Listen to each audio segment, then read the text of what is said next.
Welcome to the Make and Design Podcast. I'm your host, Carina Gardner. On this podcast, we're unraveling the everyday joys and dilemmas of design, making, and business. For makers who want to be designers and for designers who are makers, this is your inside scoop to help you grow your business and bring more creativity to your life. Hey guys, today, hopefully you're intrigued by the title. Today we're going to talk about a story from Brothers Grimm. Now, this has been a really fun thing in our family. We went to an old bookstore and we're looking around. The kids got some new books, but I found, if you're on the podcast, or not on the podcast, if you're on the YouTube channel, I'm going to show it to you. I found this really used book called Grimm's Tales for Young and Old. And these are the classics. So they're the complete stories. They haven't been abridged. They haven't been Disney-fied. If anything, it is like such an interesting look at the classic fairy tales as they're written. Now, we all know that a lot of the fairy tales are a little strange and maybe have unhappy endings. But if you can get a complete works like this, which, by the way, priceless, you will find some really fascinating stories. So we started this new thing in our family that's actually really funny. We'll read one or two a day. We'll maybe sometimes skip a day, but like bedtime or at lunch when we're all hanging out together, we'll just read one. And then we have written in the book, we have the date that we read it. We just write it in pencil. And then we have our initials, although, it says dad and mom, so it's DM, and we rate them 1 through 10. Or 0 through 10 if something gets a 0. I don't think anything's gotten a 0 yet, but we all rate them, and it is the rating system makes no sense whatsoever. So it's like if you liked it, or you thought it was hilarious, or if it was memorable, or you thought it was really disgusting, it could all get a 10. If you hated it, you thought it was boring, maybe it got a 1 or 2. The one I want to talk to you guys about today was one I had never heard of before. It is called The Mouse, the Bird, and the Sausage. And it's just as weird as the name. And I want to talk to you guys about it. I'm just going to read the first little bit of it to you, and then I'm going to tell you what happens in the end. And let's talk about this in terms of design. You're like, Carina, we're on a design podcast. Yes, I know. We're going to talk about it in terms of design and what I see designers doing out there and how it relates to this. But I also thought you would just find this extremely entertaining because I don't know very many people who have heard this fairy tale before, okay? It's actually, I'm only going to read the first little bit. It's not even a page and a half, okay? So anyway, once a mouse, a bird, and a sausage joined forces.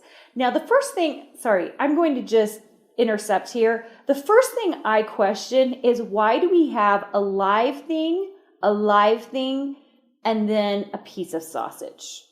I really thought at the beginning maybe it meant something I didn't know. No. This is really about a piece of sausage. They set up housekeeping, lived together for years in peace and happiness, and increased their worldly goods most remarkably. The bird's job was to fly to the forest every day and bring the wood. The mouse had to carry the water, make the fire, and set the table, and the sausage did the cooking. If any of you are watching my face on YouTube, I am so sorry, but when I read this to my kids, and I have older kids, I don't have little kids, my youngest is 10, I think we all died laughing after the first paragraph. We were like, what? So the sausage does the cooking? Okay, all right. Too much well-being makes for discontent. And I'm going to read that sentence again because I actually think there's something in that sentence. I don't understand the sausage doing the cooking, but this sentence is good. Too much well-being makes for discontent. How many of you know that to be true? With our kids, with boredom. Okay. One day the bird met another bird and boasted of his unusually good fortune. But the other bird made fun of him and called him a poor fool who did all the hard work while his companions were taking it easy at home. When the mouse had laid the fire and carried the water, he went to his little room and rested until he was told to set the table. As for the sausage, all he did was sit by the pot, lifting the lid now and then to make sure it was boiling, and then just before mealtime, he would slither himself through the soup or vegetables once or twice for flavoring. Sorry. Every time I read that, I am just dumbfounded that someone came up with this, but it's amazing. So he slithered himself, you guys, the sausage, like he knew he was to be eaten, but once or twice for flavorings, and that was all there was to it. By the time the bird got home and put down his burden, they were sitting at the table, and when they had finished eating, they slept like logs until next morning. In short, they lived like gods. The bird mulled over what the other bird had said, and next morning he refused to go to the forest. He said he'd been their slave long enough, they'd made a fool of him, but now they'd have to change around and try a different arrangement. The mouse and the sausage disagreed.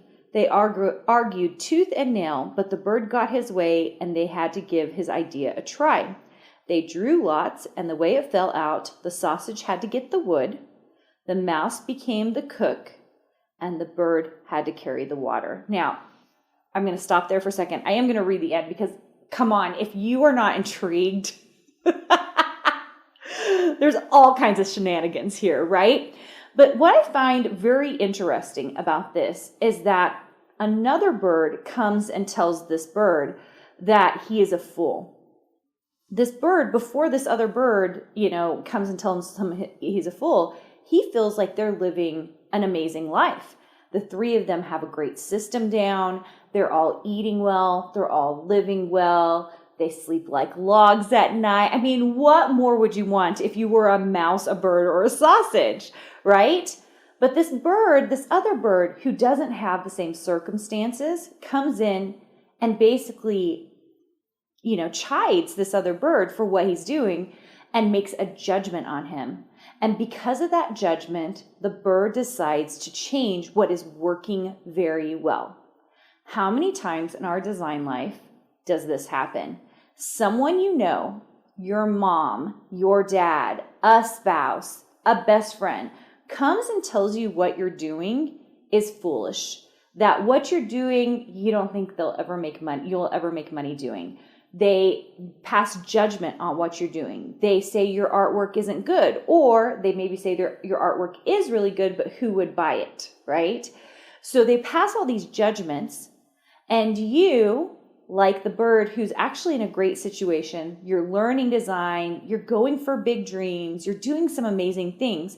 You go out of your way to try to change your system, to try to mess with it, even though you're in a good shape, and you're in good shape, and you're trying to do your best.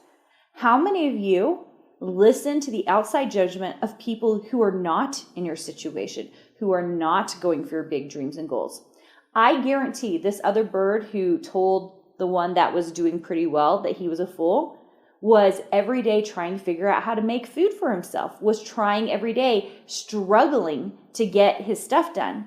And yet, the one that was in the better situation changed his mind about how good his situation was based on what this one bird said. I think there's actually a really big lesson here, you guys, especially when it comes to design work, because we are constantly listening to people who have no clue. They have no clue. Should maybe this bird who passed the judgment lived in our particular circumstances, maybe they would be excited to go after our big dreams. Maybe they would want to become a designer. Maybe they would want to be creative, right? But so often we change our situation based on people who are not experts at what we do, all the things that we do, and have no idea what we're setting up for ourselves. Okay? All right. So let's move on in this crazy story. Sorry, the best part ever is that the sausage slithers through the water to make it taste good, okay? I don't know about you, but whoever's cooking my food, I really don't want them to slither through my food. Okay, so the last thing that happened is they drew the lots, and the way it fell, the sausage would now get the wood, the mouse became the cook, and the bird had to carry the water. So what happened? The sausage went out for wood. The bird made the fire, and the mouse put the pot on, and they waited for the sausage to come home with the wood for the very next day. So on day one, they made the switch, and they're waiting for the sausage to get the wood. But the sausage was gone so long that the others began to worry, and the bird went out to see what went wrong. He hadn't gone far when he caught sight of a dog who had taken the poor sausage for fair game, attacked him, and laid him low. The bird was indignant. He charged the dog with criminal assault, but that didn't help because the dog claimed to have found forged letters on the sausage that, of course, was a capital offense. Is anybody else following the story?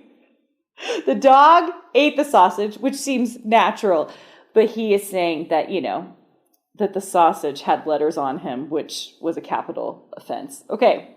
Sadly, the bird picked up the wood, flew home, and told the mouse that what he had seen and heard. Despite their bitter grief, they agreed that they had best stay together. The bird set the table, and the mouse did the cooking. When the vegetables were done, he thought he'd hop into the pot and slither through them for flavor as the sausage used to do.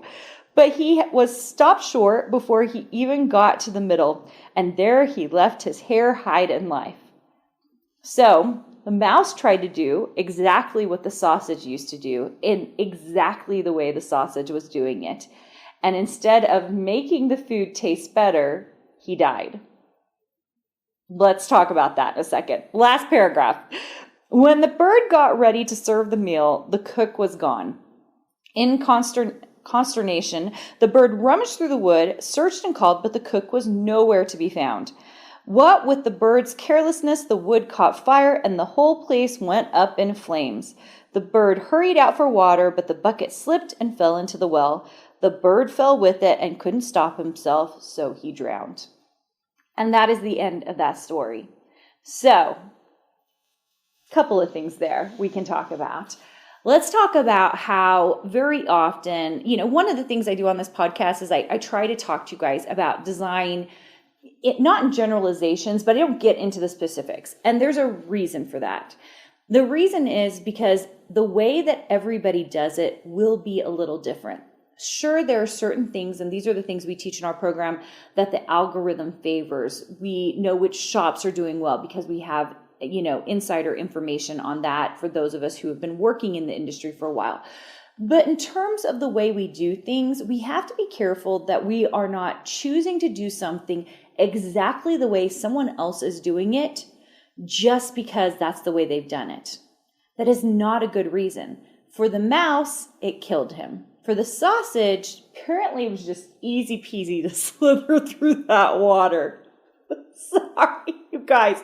I cannot with this story. The story is amazing. So when we really consider, why we do what we do. So for example, if I decide I'm going to design, and I'm designing usually from 9 to noon every day. The reason I'm doing that, the reason maybe that's my time, is because my kids, it takes me from 7 to 9 to get all my kids to school. So I'm starting at 9 in the morning because it makes sense with my schedule. It's not because all designers should be designing from 9 to noon every day. Does that make sense? Instead, you should be putting on your calendar when it makes the most sense for you to design. Is it for you after work? Is it for you during lunch break? Is it for you at 6 a.m. in the morning? I don't know. I don't know when that is for you. And sometimes I think we get a little stuck. I talk about morning routines and some of the other things I do. I do it to inspire you guys, not to tell you exactly what will be true for you, because what is true for you might not be true for me and vice versa. And that's okay. So when I'm telling you guys things, I'm really hopeful that you don't just throw yourself in the pot to make it taste better, right? Because I've been doing that. Because apparently I'm now telling you that I'm a little bit like the sausage. The bottom line is do things in a way that makes sense for you. Manage your schedule in a way that makes sense for you.